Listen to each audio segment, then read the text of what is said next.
The African sun hung low on the horizon, casting long shadows across the dusty roads of Ekechi village. Old mud huts with thatched roofs dotted the landscape.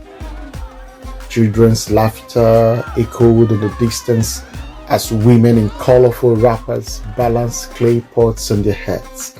Heading back from the stream, there was a peaceful rhythm to life here, but it was one mixed with quiet struggles. Obinna, a young man with hopeful eyes, sat outside his father's compound, staring at the parched land that stretched before him. This season had been harsher than ever, the rains unforgivingly sparse.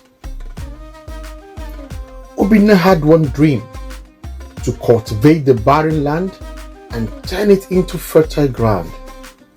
His father Okafor, an elder in the village, believed it was a fool's dream. "We have lived on this land for generations," he said, his face stern.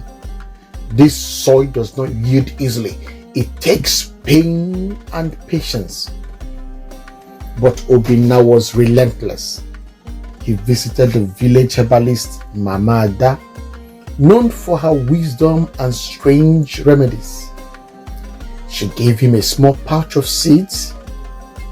"Plant these with belief," she said cryptically, her eyes twinkling with something Obinna couldn't place. "But no, young man, hope often comes with great pain." Obinna planted the seeds with hope, working tirelessly from dawn until dusk. Days turned into weeks, but the land remained barren. His hands bled from digging the hard earth, and his back ached from endless toil. His hope was waning, and the villagers began to mock him. "Chasing a dream that will never bear fruit," they whispered. One evening, as Obinna sat by the field, exhausted and broken, his father approached. Okafor silently sat beside him.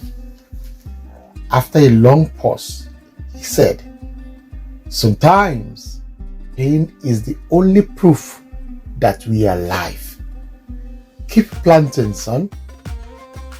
Obinna felt a renewed surge of hope despite the pain.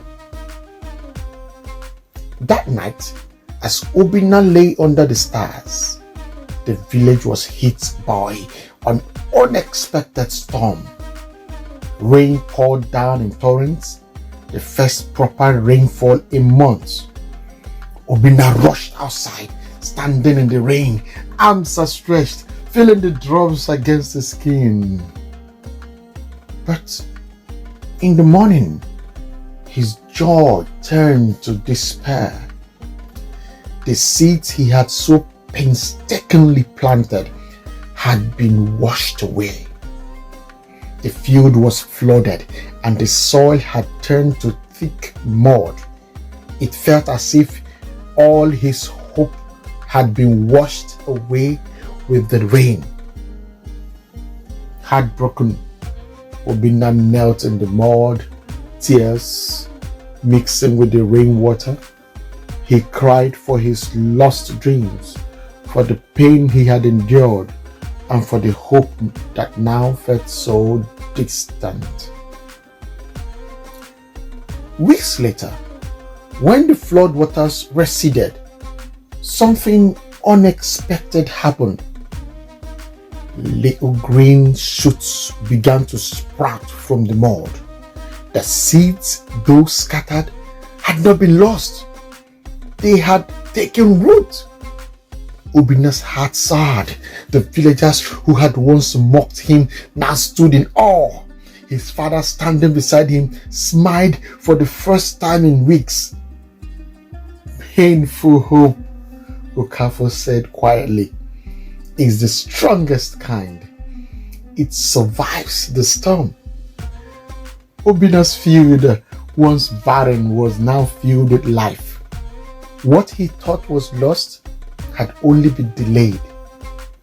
His hope had borne fruit in the most unexpected ways.